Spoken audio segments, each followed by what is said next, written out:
안녕하십니까.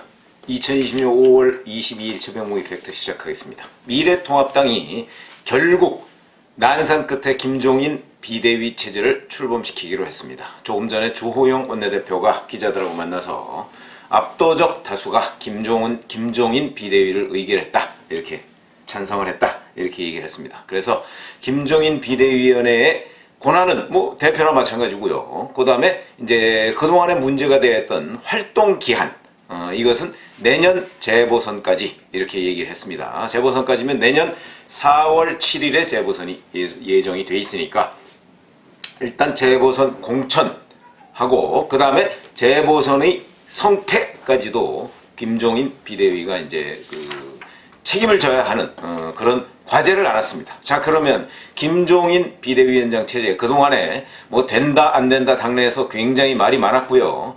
일부 이제 의원들이 자강론 얘기를 했었습니다. 그런데 저는 뭐 처음부터 자강론은 어이없는 발상이다, 이렇게 제가 말씀을 드린 적이 있는데, 그건 왜 그러냐면 자강이라는 것은 힘이 좀 남아있을 때 그 힘을 더 배가시킨다는 의미인데, 지금 미래통합당은 그 힘이 남아있지가 않습니다. 그거 유권자들한테 물어보면 압니다.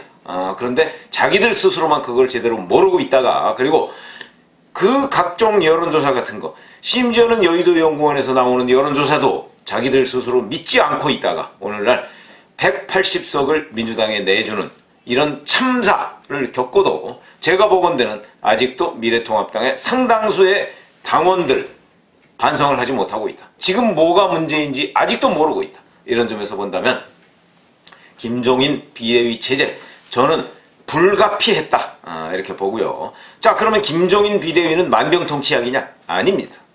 그래서 제가 지금 말씀드리려고 하는 것은 김종인 비대위원회가 해야 할 일에 대해서 말씀을 드리는 것인데, 뭐 제가 말씀드리는 거 외에도 뭐 해야 할 일이 엄청나게 많다고 생각이 되지만, 사실은 정직하게 얘기하면 해야 할 일 그렇게 많지 않습니다. 왜 그러냐? 또 실제 할 수 있는 일도 많지 않습니다. 왜냐하면 가장 큰 게 이 당을 변모시키는 겁니다. 근데 무슨 재주로 변모시킵니까? 이미 4월 총선은 끝났습니다. 뭐 공천을 새로 할 수 있는 것도 아닙니다. 그렇다고 문제 있는 현역 의원 당선자들 다 내보냅니까? 안 됩니다. 뚜렷한 한계가 있다. 그 한계 속에서도 과연 김종인이라는 사람이 정치력을 발휘해서 무엇을 할 수 있을 것인가 하는 부분이 굉장히 중요한 것인데, 그 부분과 관련해서 말씀을 드리겠습니다. 자, 우선 첫 번째가, 우선 김종인 비대위원회가 구성이 되면 비대위원들을 선정해야 됩니다. 이게 이제 과거 개념으로 따지면 최고위원회의하고 비슷한 겁니다. 비대위원을 해야 되는데, 이 비대위원부터 완전히 면모일신을 해라. 면모일신, 뭐 말이 좋죠. 황골탈퇴 말도 좋습니다. 그러나 여기를 또 그냥 구태의연한 그 당선자 위주로 뭐 지역 안배, 뭐 지역 안배 할 것도 없습니다. 뭐 대부분 다 영남인데 뭐 지역 안배 할 게 뭐가 있겠습니까? 이런 식으로 가져가서, 그리고 뭐 무슨 세대 안배, 이거 곤란하다. 과감하고 혁신적인 면모일신을 해라. 그래서 제가 말씀드리는 건데, 정무적 판단의 상당 부분은 김종인 비대위원장이 맡으면 됩니다. 여기에 과감하게 젊은 세대를 포진을 시켜라. 거기에 경륜 있는 사람은, 왜냐면 김종인 비대위원장 자체가 지금 나이가 80입니다. 뭐 경륜 그 이상 어떻게 있겠습니까? 그러니까 거기에 뭐 한 사람 정도 경륜 있는 정치인 한 사람 정도 넣고, 그리고 거기 이제 원내대표는 기본적으로 들어가니까 정책위장도 기본적으로 들어갈 거고요. 그 외에는 젊은 사람들로 면모일신을 해라 하는 점. 그 면모일신은 그동안에 이념적으로 보면 뭐 가장 오른쪽에 있었다, 뭐 이렇게 얘기하는 사람 과감하게 배제하라. 그것이 바로, 그러니까 기존의 뭐 미래한국당, 미래통합당, 자유한국당, 뭐 한나라당, 뭐 이런 쪽과는 거리가 있는 사람 중심으로 뽑아라.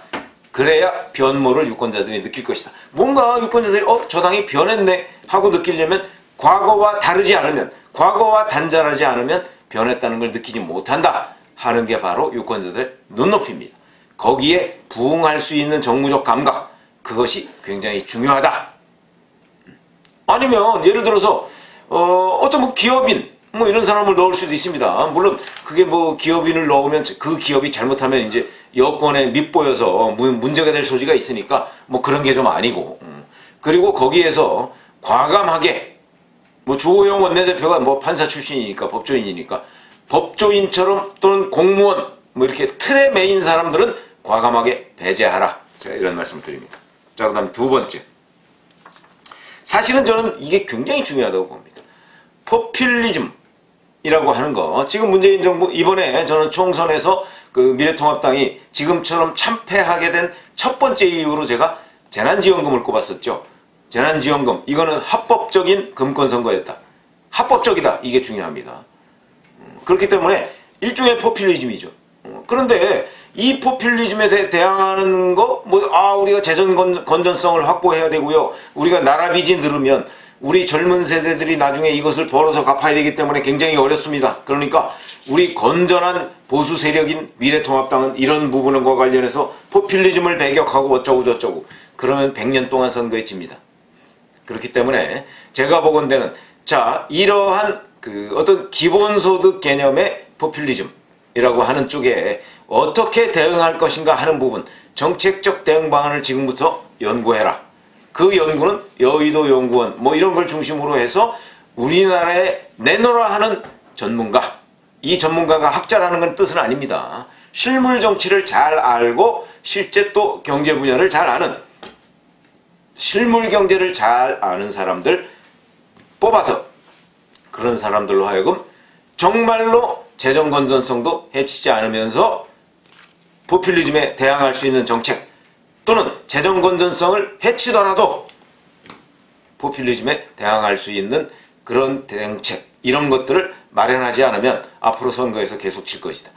근데 이거 뭐 그렇게 금방 마련되는 거 아닙니다. 그리고 이 부분에 대한 국민적 공감대도 확보를 해야 될 것이기 때문에 정책을 만드는 것도 중요하고 국민들을 설득해 나가는 것도 굉장히 중요하다.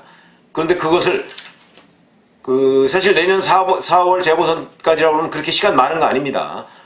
이 연구를 곧바로 착수를 해야 된다. 시간이 걸릴 것이기 때문에 라는 말씀을 제가 드리고요. 그 다음에 또 하나, 사실은 면모를 일신할 방법이 제가 비대위원 뭐 이런 거 빼놓고서 별로 없다고 했죠. 그래서 저는 항상 미래통합당이 그전에 새누리당과 더불어서 이 공천파동을 겪습니다. 저는 이번에 미래통합당이 참패하게 된 또 두 번째 이유 중에 하나로 공천파동을 얘기하고 있습니다. 예를 들어서 좀 민경욱 의원 같은 사람 마지막 순간까지 뭐 공천이 되네 안 되네 그리고 그 사람뿐만 아니고 뭐 다른 사람도 그런 식으로 해서 공천파동을 겪었습니다. 4년 전에 새누리당 공천파동, 우리가 지금 이한구 당시 공천관리위원장이 벌인 그 행태에 대해서 기억에 똑바로 지금도 남아있습니다. 지금 미래통합당 지지자들한테는 그 기억이 트라우마처럼 남아있는데 그 기억을 이번에 또다시 겪게 돼서 그것이 저는 굉장히 심각한 타격을 줬다고 생각을 하는데, 자, 이거에 대한 방지책, 뭐 제가 말씀드릴 수 있는 것은 저는 그런 아이디어를 평상시부터 갖고 있었습니다. 상시공천제도. 무슨 총선 한 달여 남겨놓고 무슨 공천관리위원회 조강특위 뭐 이런 거 만들어서 그때 가서 막 이 사람 이쪽으로 빼돌리고 저 사람 저쪽으로 막 갖다 놓고, 이거 유권자 무시하는 태도입니다. 그러니까 공천은 4년 내내 한다. 대신 어떻게 하느냐? 중간평가를 수시로 합니다. 그러니까 뭐 일종의 암행어사팀 같은 걸 두어서, 예를 들어서 뭐 서울 종로에 최병묵 당협위원장이 있으면 이 최병묵 당협위원장은 정말 잘하는가 하는 것을 뭐 1년에 한 두세 차례씩 점검을 합니다. 뭐 내년 4월 재보선까지면 아마 한 두 번쯤은 점검할 기회가 있을 겁니다. 그리고 뭐 재보선뿐만 아니고 그 다음에 이제 4년 뒤에 또 총선이 있을 거 아니겠습니까? 그때까지 적어도 7, 8번 정도는 충분히 점검할 기회가 있다. 그래서 거기에서 결정적 하자가 없는 한 그대로 공천을 주는 것으로, 대신 그 상시 점검에서 문제가 있고 이 사람 열심히 안 한다 그러면 그 즉각 교체할 수 있는 공천제도, 저는 그걸 상시 공천제도라고 합니다. 공천 앞두고서요, 총선 앞두고 한 달, 두 달 전에, 물론 수도권은 가능합니다만은 수도권도 저는 그렇게 해라. 뭐 예를 들어서 한 두어 달 전에 그냥 휙 갑자기 사람 바꿔버립니다. 그럼 그 사람 거기서 그러니까 수도권에 있는 사람 열심히 할 필요가 없습니다. 수도권 그렇잖아도 수도권 선거는 바람이 많이 좌우합니다. 그러니까 평상시에 열심히 안 합니다. 열심히 해라 평상시에. 그것이 굉장히 중요하더라. 저도 표를 찍어보지만 4년 내내 코빼기도 안 보이던 사람들이 나와서 표 달라고 합니다. 저는 그런 사람 웬만하면 표 안 줍니다. 아마 유권자들도 저하고 비슷한 생각일 것이다. 이런 유권자들의 눈높이에 맞추려면 상시공천제도의 도입이 필요하다. 그 다음에 자, 세 번째. 자, 우선 내년 4월이면 내년 4월에 부산시장 보궐선거 확정됐죠? 경기지사도 보궐선거가 될 가능성이 매우 높습니다. 그리고 국회의원 몇 자리, 뭐 예를 들어서 황운하 당선자의 뭐 그건 공직선거법상 일찍 마무리하도록 돼 있으니까요. 거기에다 또 뭐 한병도 당선자 이런 사람도 공직선거법 위반이기 때문에 일찌감치 재판을 끝내야 하는 게 원칙입니다. 뭐 지금 법원은 그렇게 하지도 않고 있습니다만은 거기 확정될 가능성이 있죠. 그러면 국회의원 재보궐선거도 상당히 할 것이고 그 다음에 경기도지사 이재명 지사의 경우에도 보궐선거를 할 가능성이 매우 높다. 여기다가 김경수 경남지사 여기는 뭐 지금 뭐 제가 보기에는 뭐 무죄 만들기 작전에 들어간 것 같은 느낌이 들기는 하지만 어찌됐든 간에 여기도 가능성이 있다. 그러면 재보궐선거의 판이 굉장히 커집니다. 여기에 대비를 해야 됩니다. 누구를 내세워서 이 재보궐선거의 판을 뒤집을 것인가 하는 것을 지금 김종인 비대위가 지금부터 구상을 하고 사람을 키우든가 아니면 영입을 하든가 아니면 연대를 하든가 정치적 큰 그림을 지금부터 그려야 한다. 또 그나물의 그 밥을 내년 재보궐선거 때 공천했다가는 또 완패할 수밖에 없다 하는 말씀을 제가 드립니다.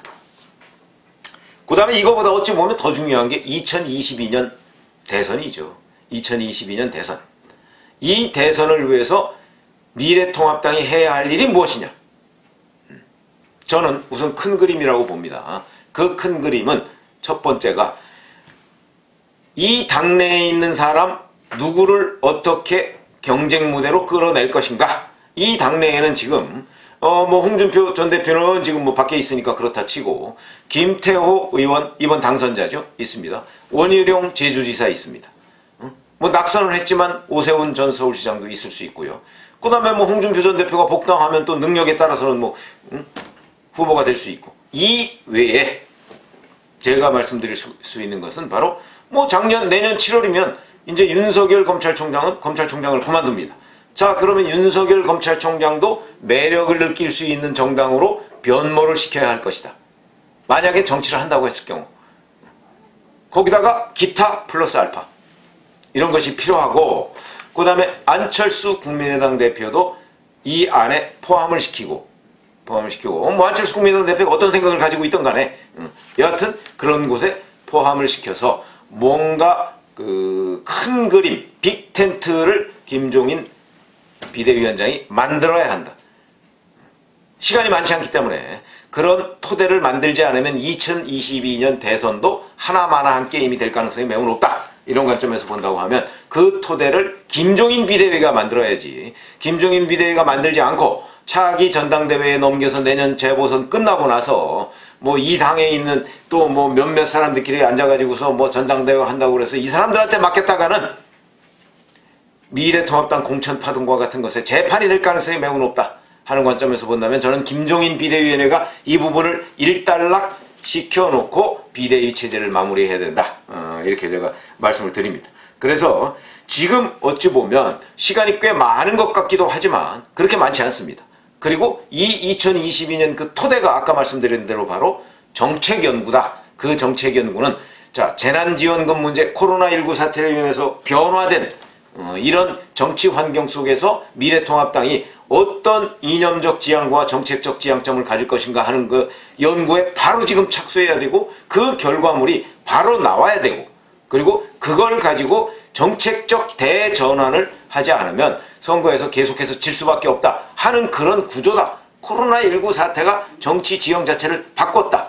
그거를 김종인 비대위원회 체제가 빨리 감지를 하지 않으면 김종인 비대위원회 체제는 내년 4월까지 자칫 잘못하다가는 허송세월을 할 것이다. 여기에다가 지금 해야 할 일이 사실은 국민들한테 우리가 이렇게 변했습니다라고 보여줄 카드가 그렇게 마땅치 않다고 했죠. 제가 말씀드린 이것만이라도 확실하게 챙기고 속도감 있게 추진을 해 나간다면 아마 유권자들의 상당수는 그래 변했네 라고 인상을 가질 것이고요. 저는 미래통합당이 김종인 비대위 체제를 받아들였다는 점에서 변화의 한 30%쯤은 성공한 것이다. 제가 과거에 김병준 비대위 얘기를 했을 때 그때도 김병준 비대위를 받아들였다. 미래통합당이. 미래통합당이라는 이 정당이요. 원래 그런 이종교배를 잘 안 하는 정당입니다. 그런데 김병준 비대위를 받아들였다는 점에서 저는 절반의 성공이다. 이런 표현을 한 적이 있는데 저는 김종인 비대위도 김종인 비대위 잘 아시다시피 이 미래통합당과 어떤 그동안의 성향이나 이런 게 뭐 100% 일치하는 사람 아닙니다. 그럼에도 받아들였다는 것은 30%쯤은 성공 가능성이 있는 쪽으로 결론을 냈다. 그래서 바람직한 결정이었다. 지금부터 남은 거는 김종인 비대위의 몫인데 그 몫은 제가 지금 얘기한 것을 속도감 있게 그리고 본질적으로 변화된 모습으로 그렇게 추진해 나가면 그것이 곧 국민들의 신뢰를 다시 찾아오는 길이다. 이렇게 말씀을 드립니다. 앞으로 어떤 일이 어떻게 또 어떤 속도로 벌어지는지 같이 한번 관찰을 해보시기 바랍니다. 감사합니다.